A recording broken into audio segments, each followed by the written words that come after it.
do first is get into the Bible, because I really want to be absolutely unequivocally clear about this. This is totally rooted in what the Bible has to say. I'm not trying to... I've often found, sometimes with amazement, how the best business gurus' ideas concur with biblical teaching. But the significant issue is the Bible was written a long time before the business guru. So the business guru may have come to the same conclusion, but all they've done is just provide more evidence to endorse a biblical perspective. This is one of my favourite short passages in the Bible in terms of being able to prove to people that the Bible has something of great relevance to say about contemporary concepts. So Deuteronomy 22, 6-7.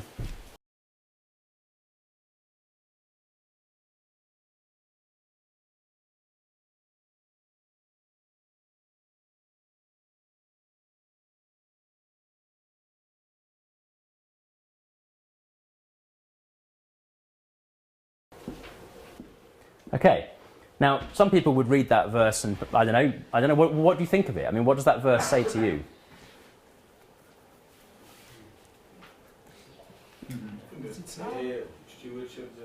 Stewardship, yep. I mean, I personally think if I was to say to the United Nations, give me your shortest, most succinct definition of sustainability that people can remember, I don't think they could beat that. It is the shortest, most succinct, most comprehensive description with an illustration that you can remember, which makes it even cleverer, because it's basically a parable, of the whole, everything you need to know about sustainability. You are free to take from the world's resources, but don't take the very source of what creates the resource. So if you're going to take from the land, don't take so much that there's no nutrients left. So it's this incredibly simple concept. God's not saying don't eat, don't take from the land. Let's become people who have a zero footprint. No, it's not possible. You cannot have a zero footprint. You exist. That would be a false objective. What would be a right objective is to have a footprint that is sustainable, that makes sure that the mother continues to supply eggs. So for me, this happened once in India when I raised some money and I gave some money to this lady and bought her some goats. I bought her 2 goats, a male and a female goat. The intention was that when I came back, she would have many goats. Sadly, when I came and I started eating, I realised I was eating the female goat. And now I had a problem because she totally misunderstood. It was wonderful that she'd blessed me with this goat to eat.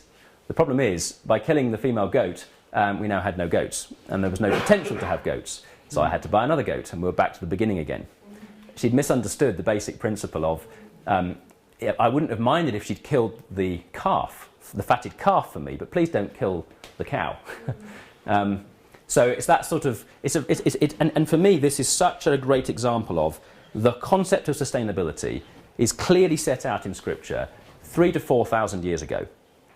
And yet mankind has seemingly only discovered this concept of sustainability in the last 30 years.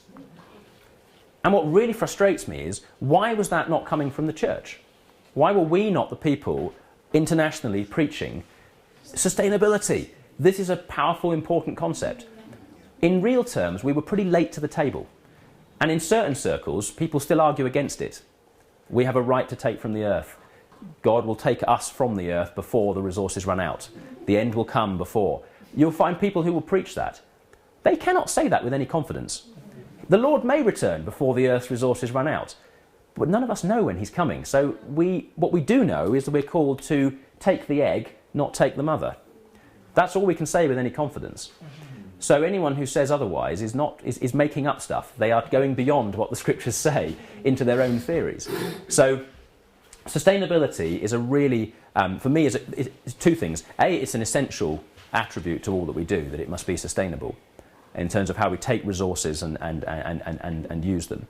But it's also a very powerful example for me of how the Bible speaks incredibly relevantly into current contemporary issues, and does so in a very powerful and succinct way, which I've never come across a definition that's shorter.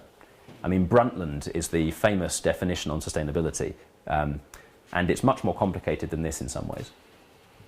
But if you go on just a bit further in this passage, and 6 to 7 talks about what I would call sustainability. But if you look at the next bit, starting at verse 8,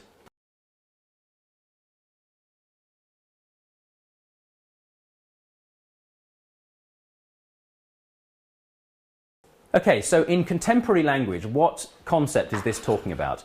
What is one of the, I mean, I don't know if it's the case in Lesotho, but in England, a hugely significant issue that business has to deal with is something called health and safety.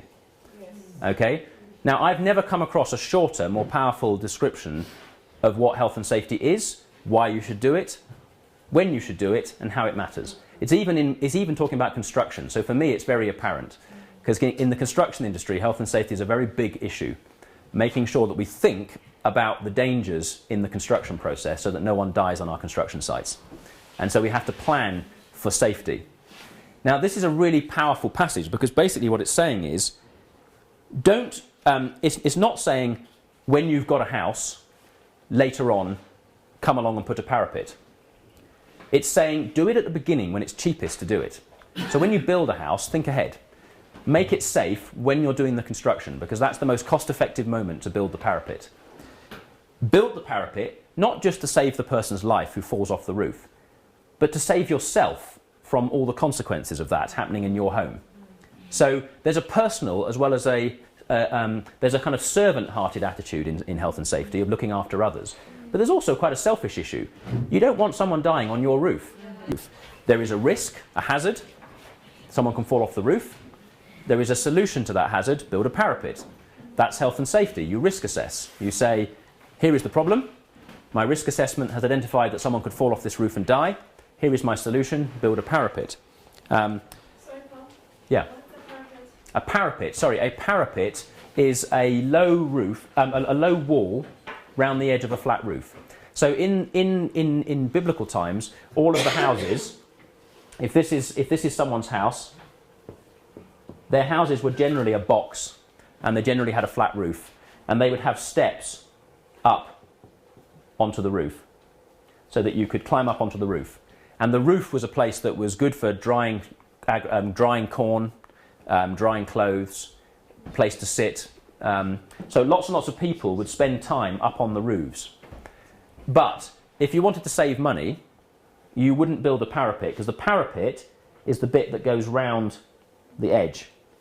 And at the end of the day, that is just extra cost. And you could say to people, why be so silly? You should have known you shouldn't step by the edge. But children, people talking, step backwards, poof, over they go. And so somewhere along the line, someone had a sense of health and safety. They said, I know, we can stop this. We need to put a parapet round our roof. Then people can relax and not be worrying about falling off the roof. But that is possibly 20% of the cost of that house. Maybe 10%. But the point is, it's costing extra money. But the point is, how much does one life cost? And what if it's one of your own children? But regardless of whose life it is, it's a life. And it's certainly worth 10% of a house. So it's a very, very powerful, right there at the very beginning of, I mean, the people of Israel at this point haven't even really started building houses.